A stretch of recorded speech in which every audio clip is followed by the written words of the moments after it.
میں جوائن کر چکے ہیں ماہر بین الاقوامی امور منصور جعفر صاحب. بہت شکریہ سر آپ کے قیمتی وقت کا. سر جس طرح سے ایران کے حملے کے بعد مشرق وسطیٰ کا کیا منظرنامہ آپ دیکھ رہے ہیں اور مزید کیا صورتحال بنتی ہوئی آپ کو دکھائی دے رہی ہے؟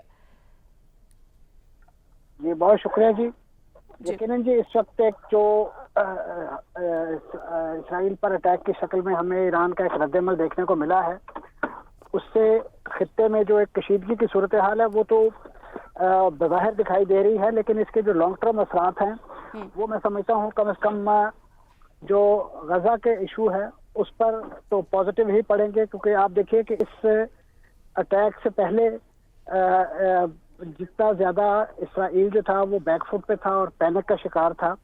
اسی کا نتیجہ ہے کہ انہوں نے رفح پر اپنا جو ایک بڑا انیویٹیبل وہ پلان کر چکے تھے حملہ، وہ انہیں ڈیفر کرنا پڑا. اور اسی طریقے سے اس پوری یعنی یہ غزہ کے اس پورے قضیے پر اس کا ایک پازیٹیو امپیکٹ ہے. اور دوسرا یہ کہ اسرائیل کا وہ جو دفاع جسے انوینسیبل قرار دیا جاتا ہے اور ساری دنیا اس کے سامنے جو ہے وہ ہاتھ باندھے کھڑی دکھائی دیتی ہے، کم از کم یہ متھ جو ہے اس ایران نے ایک براہ راست حملے کی صورت میں جو ہے وہ توڑ کے ثابت کر دیا ہے کہ اسرائیل پر حملہ کیا جا سکتا ہے. اور ایران نے یہ جو حملہ کیا ہے یہ یو این کے آرٹیکل 51 کے تحت جو ایک مینڈیٹ حاصل ہے کسی بھی ایسے ملک کو کہ جس کو جارحیت کا نشانہ بنایا گیا ہو تو وہ اس کا رد عمل دے سکتا ہے. تو ایران نے انٹرنیشنل جو گیم پلے ہے اس کے اندر اس کی کنفائن میں رہتے ہوئے یہ اٹیک کیا ہے. اور اس کا جو آپ مالی امپیکٹ دیکھیے کہ اسرائیل کو جتنے بڑے پیمانے پہ اپنے جو ایئر ڈیفنس سسٹم ہے اور خاص طور پہ اپنا جو آئرن ڈوم سسٹم ہے اس پر تقریباً $1 بلین جو ہے ایک دن خرچہ آیا ہے. اور جس وقت یہ حملہ کیا گیا ہے ایران کی طرف سے، اسرائیل کے جتنے بھی جیٹ طیارے تھے، فائٹر طیارے تھے، وہ تمام کے تمام محو پرواز رہے، اس لیے کہ انہیں خطرہ تھا کہ مختلف ایئر بیسز جو ایران کے ٹارگٹ پہ ہیں وہاں پہ نشانہ بننے کی صورت میں وہ تمام جہاز جو ہیں وہ ملیہ میٹ ہو سکتے ہیں، تباہ ہو سکتے ہیں. تو اسرائیل کو اس طریقے سے آن فٹ لانا، بیک فٹ پہ لانا، میں سمجھتا ہوں یہ ایک بڑی کامیابی ہے ایران کی. اور ایران یقیناً اس کے ذریعے کوئی بہت بڑا ڈیمیج پہنچانے کا اس کا نہ ٹارگٹ تھا نہ وہ ارادہ رکھتا تھا. وہ صرف اپنی ایک جو ڈیٹرنس کیپیبلٹی ہے اس کا اظہار کرنا چاہ رہا تھا. اور خطے کے جو وہ ممالک جو جیسے پہلے گفتگو ہو رہی تھی کہ ڈرتے ہیں، خوفزدہ ہیں، ان کو ایک حوصلہ دینا تھا کہ آپ بھی تھوڑی ہمت پکڑیے، آپ ہمسایہ ملک ہیں اور ہمسایہ ملکوں کا. جی بالکل ٹھیک ہے منصور صاحب. ایران تو کہہ رہے ہیں کہ یہ تو جوابی حملہ تھا، معاملہ جو وہ ختم ہو چکا ہے. لگتا ہے آپ کو کہ یہ معاملہ ختم ہوگا ہی؟ جو ایران کی اسٹریٹجی ہے اس کے حساب سے تو یہ معاملہ انہوں نے اپنے طور پہ تو ختم کر دیا ہے، لیکن اس کی جو دوسری ایکسٹینشن جس بنیاد پر یہ کیا گیا یا جو کاز بنا وہ اپنی جگہ موجود ہے. اسی طریقے سے جیسے ایران کی جو انوالومنٹ ہے، چاہے وہ شام کے معاملات میں ہو، یمن کے معاملات میں ہو، وہ جوں کی توں موجود ہے. اور اگر تو ایران سمجھتا ہے کہ وہ انہوں نے اس چیز سے بھی دستکشی اختیار کر لیا تو پھر تو ہم سمجھیں گے یہ معاملہ ختم ہو گیا. لیکن کیونکہ جب تک ایران جو ہے وہ شام کے اندر اس کی پراکسیز ایکٹیویٹ ہیں، اسی طریقے سے یمن کے اندر اس کی پراکسیز، عراق کے اندر اس کی پراکسیز ایکٹیویٹ ہیں، اس وقت تک یہ قضیہ زندہ ہے. اور یہ کسی بھی وقت امریکہ جیسا ملک اور اسرائیل جیسا جارح ملک جو ہے وہ کبھی بھی جو ہے جعفری صاحب حماقت کر سکتا ہے. جعفری صاحب یہ فرمائیے گا، جس آپ فرما رہے ہیں پروکسی وار تو آلریڈی کو 5-6-7 ماہ پہلے سے چل رہی تھی، جس طریقے سے ایران حزب اللہ کو سپورٹ کر رہا تھا، اسی طرح یمن میں کچھ جو گروہ ہیں ان کو سپورٹ کیا جا رہا تھا، یعنی ڈائریکٹلی تو نہیں بلکہ انڈائریکٹلی جو ہے اسرائیل کے ساتھ تو پروکسی وار تو چل رہی تھی. آپ کیا سمجھتے ہیں کہ اگر امریکہ اور برطانیہ مل کے کوئی ایسی قرارداد لے آتے ہیں اور ایران پر کوئی پابندیاں، معاشی پابندیاں لگائی جاتی ہیں، تو دوسری طرف جو چین ہے اور روس ہے ان کی کیا پوزیشن ہوگی؟ کیا وہ اس کو ویٹو کریں گے؟ اور اگر اس طرح کا کوئی معاملہ بنتا ہے، کوئی پابندیاں لگتی ہیں، تو پاکستان کے لیے کس حد تک جو ہے وہ اس کے اثرات آ سکتے ہیں؟ دیکھیں جی، جہاں تک تو ایران کے خلاف پابندیوں کا تعلق ہے تو امریکہ نے کون سا ایسا حربہ ہے، کون سا ایسا طریقہ کار ہے جو انہوں نے اختیار نہیں کیا کہ جس کے ذریعے وہ ایران کا بازو مروڑ سکے اور اسے اپنے اس پالیسی سے باز رکھ سکے جسے وہ بیرونی مداخلت کی پالیسی قرار دیتے ہیں یا دیگر ممالک میں جو پراکسیز ایکٹیویٹ. تو ایران تو اپنے اس منصوبے پر جن کا تو برقرار ہے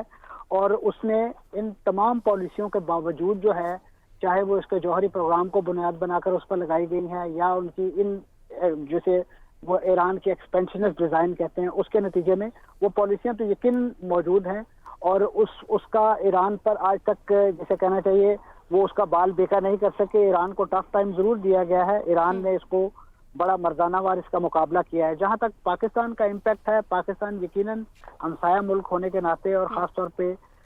ہماری جو ایک فرقہ وارانہ ہم آہنگی کا ماحول ہے, اور اسی طریقے سے ابھی ریسنٹلی جو ہمارا ایک یعنی حکومت کا ارادہ تھا کہ ہم جو ایران گیس پائپ لائن ہے اس کو اپنے حصے میں اس کو مکمل کریں تاکہ ہماری جو توانائی کی ضروریات ہیں اس کی راہ میں بھی جو بنیادی رکاوٹ ہے وہ امریکی پالیسیاں ہیں. اور پاکستان کیونکہ ظاہر ہے انٹرنیشنل کمیٹی آف نیشنز میں ایک ایسا مقام رکھتا ہے کہ وہ ان تمام بائنڈنگز کو ضروری خیال کرتا ہے اپنے لیے, تو وہ امریکہ کو اس حوالے سے اپنی توانائی کی ضرورتوں کے حوالے سے آگاہ حضور صاحب یہ بتائیے کہ آپ کے خیال میں اگر یہ مزید جنگ میں کشیدگی آتی ہے, اگر اسرائیل واپس بمباری کرتا ہے جس کا پھر ایران کو جواب دینا پڑتا ہے, اگر اس طرح کی کوئی خدا نخواستہ اسکیلیشن ہوتی ہے, تو کیا آپ کے خیال میں امریکن ملٹری اس کانفلکٹ میں خود پارٹیسپیٹ کرے گی؟ یوکرین کی سچویشن کو مد نظر رکھتے ہوئے دیگر جگہوں پہ ہم نے اب سے پچھلے 24 مہینے پہلے ہی اب سے افغانستان کا انخلا دیکھا تھا. کیا آپ کے خیال میں امریکن ملٹری مائٹ اپنے ملٹری ایسٹس کو انگیج کرے گی اس اسکیلیشن کے اندر؟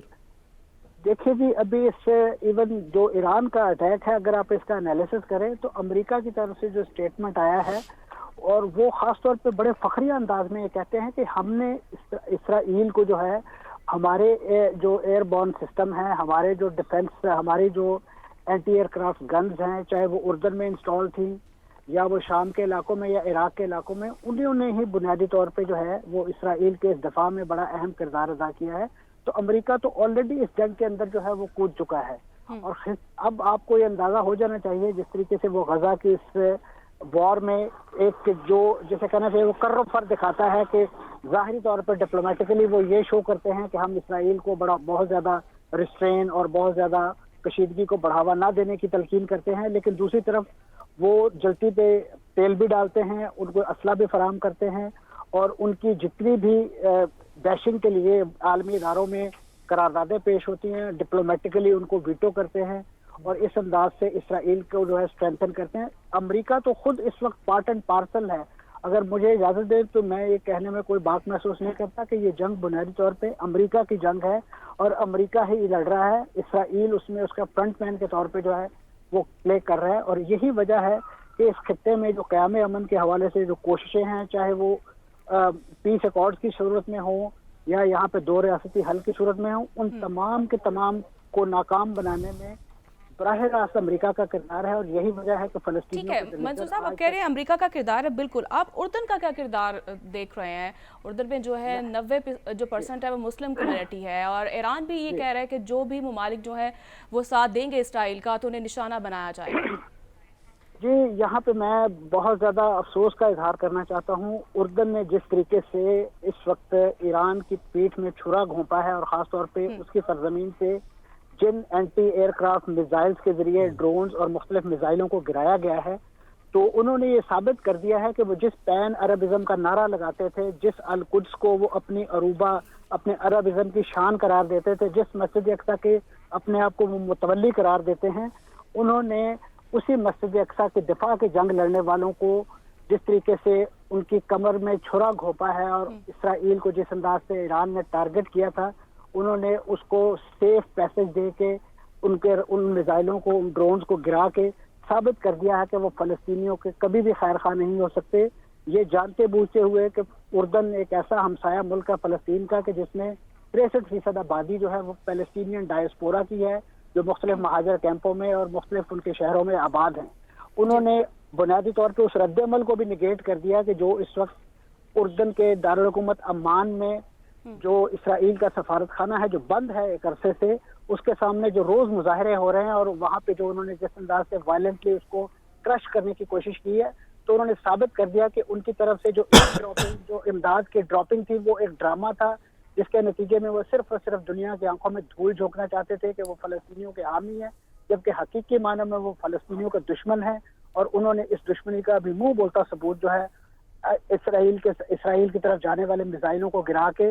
اور ان کو ناکارہ بنا کے جو ہے وہ ثابت کیا ہے. ٹھیک ہے منصور صاحب جی بالکل 6 ماہ ہو گئے ہیں اس مسئلے کو اور یہ معاملہ جو ہے مزید کشیدگی کی طرف جو ہے بڑھتا ہوا دکھائی دے رہا ہے. سوال پوچھ سکوں جی صاحب میرین اگر آپ کی اجازت سے ہم سوال پوچھ سکیں. جی جی صاحب سر یہ بتائیے کہ جب بھی منصور صاحب جب بھی اس جنگ کی بات ہوتی ہے یا کم از کم ہم نے کتابوں میں روایتوں میں کمروں میں ڈرائنگ رومز میں کبھی بیٹھ کے سنی کہ اس خطے میں اس طرح کی جب بھی جنگ ہوگی اس میں پاکستان کا ہمیشہ ایک بڑا کلیدی کردار بتایا جاتا ہے، نہ صرف اس وجہ سے کہ ہم ایک مسلم ممالک ہیں اور ہمیں مظلوم کے ساتھ اور ظالم کے خلاف کھڑا ہونا چاہیے اگر وہ ہماری سرحد پہ نہیں کچھ دور بھی ہے، نہ صرف اس لیے بلکہ اس لیے بھی کیونکہ ہماری جو ملٹری پاور ہے وہ دیگر مسلم ممالک سے شاید کچھ زیادہ ہے، خاص طور پہ ہماری جو جوہری ایبلٹی ہے. کیا آپ کے خیال میں اس جنگ کا کوئی ایسا زاویہ ہے جس میں پاکستان کو اگر ایکٹیولی پارٹیسپیٹ نہ بھی کرنا پڑے تو اس طرح کی سائٹ پک کرنی پڑے جو ہمارے کچھ دوست ممالک کے حق میں ہو کچھ کے خلاف ہو؟ یقیناً جی پاکستان اگر تو اپنے آپ کو ایک سوورن انڈیپینڈنٹ کنٹری کہتا ہے تو اس کی خارجہ پالیسی کسی بھی مصلحت کوشی کا شکار نہیں ہونی چاہیے، بالخصوص وہ قضیے وہ ایشوز یا وہ مدعے کہ جس کا امت مسلمہ کے ساتھ یا ہماری جو دینی عقائد ہیں ان کے ساتھ تعلق ہے. اور یہ جو مسئلہ فلسطین ہے یہ ایک ٹیریٹوریل ڈسپیوٹ نہیں ہے، اس کو آپ ایک ریلیجس پرسپیکٹو میں دیکھیے تو یہ بنیادی طور پہ جو قبلہ اول کی جو سٹرگل ہے اس سے ریلیٹ کرتا ہے. اور اگر آپ ہمارے جو بانیان ہیں پاکستان کے، چاہے وہ قائد اعظم محمد علی جناح ہو یا علامہ اقبال ہوں، ان کا جو ایک سٹینڈ پوائنٹ تھا اس انلیگل اسٹیٹ آف اسرائیل کے حوالے سے، میں سمجھتا ہوں وہ جو ٹوک اور نمایاں ہے وہ کسی سے پوشیدہ نہیں ہے. وہ اس اسرائیل کو ایک امریکہ کی ناجائز اولاد قرار دے چکے ہیں اور اسی حوالے سے اس کے ساتھ کسی قسم کے تعلقات جو ہیں وہ ہماری ان کو قائم نہ کرنا جو ہے وہ پاکستان کی خارجہ پالیسی کا ایک کارنر سٹون قرار پایا ہے. لیکن افسوس سے کہنا پڑتا ہے کہ ہمارے ہاں جو مختلف مصلحت کوش حکومتیں ہیں وہ شاید فرمان قائد کو جو ہے بھلا چکی ہیں، اور یہی وجہ ہے کہ ہم اس قضیے کے حوالے سے جو مختلف ڈرامے رچائے جاتے ہیں، چاہے وہ 2 ریاستی حل کی شکل میں ہو یا ایک ریاستی حل ہو، مختلف امن معاہدات ہوں، اس نوعیت کی چیز ہو، اس کی حمایت میں لگے ہوئے ہیں. اور یہی وجہ ہے کہ اور پاکستان جیسا ایک جوہری ملک کہ جس کے حوالے سے فلسطینیوں کی کشمیریوں کی بڑی امنگیں اور امیدیں ہیں، وہ بڑے فخر کے ساتھ اور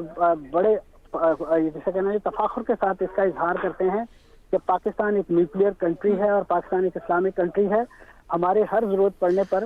وہ اس چیز کی توقع. منصور صاحب آپ کی ایکسپرٹیز کی بنا پہ سوری تھوڑا ڈائریکٹ سوال ہے اس وجہ سے کہ سننے والے ہم اتنے سارے لوگوں کو سن رہے ہیں آج کل پاکستان میں، لیکن اگر کسی ایکسپرٹ سے جو اس کو سمجھتا ہو ذرا جان سکیں. کیا منصور صاحب آپ کے خیال میں ایک تھوڑا سا ڈائریکٹ سوال کہ اگر اسرائیل اور ایران کی آؤٹ رائٹ جنگ شروع ہو جاتی ہے تو اسرائیل کے خلاف جس کو ہم ریکگنائز نہیں کرتے ایک ایسی پیلسٹینین اسٹیٹ کے لیے جس کے ہم حامی ہیں، کیا پاکستان آپ کے خیال میں ایران کو ملیٹریلی سپورٹ کرے گا؟ میرا خیال ہے کہ یعنی یہ ایک اگر تو ہم جیسے مفروضے کی بنیاد پر یہ بات کر رہے ہیں یا جو ہمارے سامنے ایک اس وقت سینیریو ہے اس کو دیکھتے ہوئے بات کر رہے ہیں تو ابھی آبجیکٹیولی اسپیکنگ مجھے نہیں دکھائی دے رہا کہ شاید اس نوعیت کی جو ایک ڈائریکٹ کنفرنٹیشن جو ہے اسرائیل اور ایران کے درمیان، کیونکہ ابھی آپ دیکھیے کہ اس جنگ کے بعد چاہے وہ ایران ہو یا اسرائیل ہو، دونوں طرف سے یہی بات کہی گئی ہے کہ ہم اس چیز کو مطلب انف از انف. جو بات ایران نے اپنے طور پہ کر دی ہے وہ اپنا ایک ڈیٹرنس شو کرنا چاہ رہے تھے اور اپنی کیپیبلٹیز کا جو ہے وہ ریکگنیشن چاہ رہے تھے، وہ ایران اپنا وہ آبجیکٹو حاصل کر چکا ہے. اور اسی طریقے سے جو اسرائیل ہے وہ اپنا وہ آبجیکٹو کہ جس کے ذریعے اس وقت وہاں کی جو ایمرجنسی گورنمنٹ ہے اسے ایک نئی لیز آف لائف جو ہے وہ مل گئی ہے. نیتن یاہو صاحب نے جو ایمرجنسی وہاں نافذ کی ہے وہ اس جنگ کی آڑ میں انہوں نے اس کو ایکسٹینشن دے دینی ہے. اس کے نتیجے میں انہیں ایسی لامتناہی پاورز حاصل ہو جائے گی کہ جس کے نتیجے میں وہ وہاں ہونے والے اپنی حکومت کے خلاف مظاہرے اور جو یرغمالیوں کے فیملی. ٹھیک ہے منصور صاحب، جاتے جاتے یہ آخری سوال آپ سے،